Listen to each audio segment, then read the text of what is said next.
देखिए ये इलाका जो है पहले तो मैं रोड के बारे में आपको बता दूं। ये रोड जम्मू से लेकर पुंछ तक जाता है और रास्ते में अखनूर, नौशेरा, राजौरी, बिम्बर गली, कृष्ण घाटी से होते हुए पुंछ चला जाता है और पुंछ आखिरी टाउन है जहां तक ये पहुंच जाता है। इस पूरे रोड के ऊपर एक स्ट्रेटजिक रोड है ये, और इस पे आर्मी का बहुत ज़्यादा मूवमेंट होता है। सिक्योरिटी फोर्स का, बीएसएफ हो, राष्ट्रीय राइफल्स हो, आर्मी यूनिट से काफ़ी सारे डिप्लॉयड हैं वहाँ पर, और इस रोड का जो है एक्सटेंसिव इस्तेमाल होता है।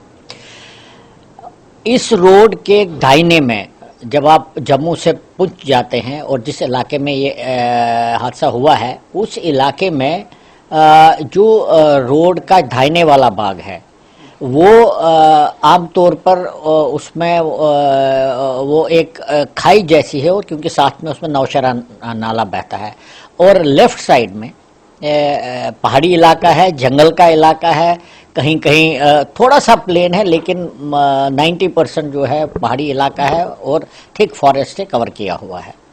तो इसका मतलब ये है कि कोई भी आतंकवादी आकर वहां पर छुप सकता है और छुप के एम्बुश करके वो ये ऐसी कार्रवाई कर सकता है। लेकिन आपने सुना होगा इस रोड के ऊपर कई सालों से कोई हमला नहीं हुआ किसी आतंकवादी का। अगर हमला हुआ तो गाँव में हुआ है या किसी पोस्ट पर हुआ है, लेकिन कॉन्वॉय के ऊपर हमला नहीं हुआ, क्योंकि कॉन्वॉय तक पहुंचने के लिए उनको कई पहले ही न्यूट्रलाइज हो जाते हैं आतंकवादी। लेकिन ऐसा होता है कि कुछ आतंकवादी इस इलाकों में, जंगलों में छुपे हुए हैं, और जब उनको मौका लगता है तो वो ऐसा अटैक करते हैं। इस बार भी ऐसा ही हुआ है, लेकिन मैं मानता हूं कि थोड़ी चूक तो हुई है उसमें, क्योंकि कोई भी कॉन्वॉय, पहले तो अकेले गाड़ी जाएगी नहीं, तो ये कॉन्वॉय की व्हीकल थी, मतलब इसमें और भी गाड़ियां थी, फौजी गाड़ियां मूव कर रही थी। और दूसरी बात यह है कि किसी भी सड़क को, खासकर इस सड़क को जो कि बिल्कुल लाइन ऑफ कंट्रोल से सटी हुई है, बिल्कुल साथ में है वो, तो उस में हमेशा आरोपी लगता है, मतलब रोड ओपनिंग पार्टीज लगती हैं और फिर ही मूवमेंट होती है। जब रोड ओपनिंग पार्टीज सिक्योर करती हैं इलाके को और रिपोर्ट बैक करती हैं कि एरिया सिक्योर है, अब गाड़ियां चल सकती हैं, तभी गाड़ियां चलती हैं। तो इसमें ज़रूर मैं तो ये कह सकता हूं कि ये शायद रोड ओपनिंग पार्टीज का कुछ न कुछ हद तक थोड़ा सा उनकी चूक हुई है। क्योंकि क्या होता है, जब रोड ओपनिंग पार्टीज हर दिन जाती हैं और कभी कुछ नहीं होता, सालों कुछ नहीं होता, तो वो थोड़े से डीले तो पड़ जाते हैं। लेकिन ऐसा तो बहुत कम होता है, क्योंकि रोड ओपनिंग पार्टी हर एक चप्पे को, खासकर जो इफेक्टिव रेंज में आता है, उसको तो बिल्कुल क्लियर करके चले जाते हैं। और ये आईडी तो हुआ नहीं है, ये तो बिल्कुल अटैक हुआ है कॉन्वॉय के ऊपर। इसका मतलब है कुछ आतंकवादी उस इलाके में पहले से छुपे हुए थे, और जब उन्होंने देखा कि कॉन्वॉय चल रही है, तो वो उन्होंने अपनी पोजीशन ली थी जंगल में, पहाड़ी के ऊपर, एक स्ट्रेटेजिक पॉइंट के ऊपर, जहां से उनको साफ गाड़ी दिखाई दे रही थी, और उस पर उन्होंने हमला किया।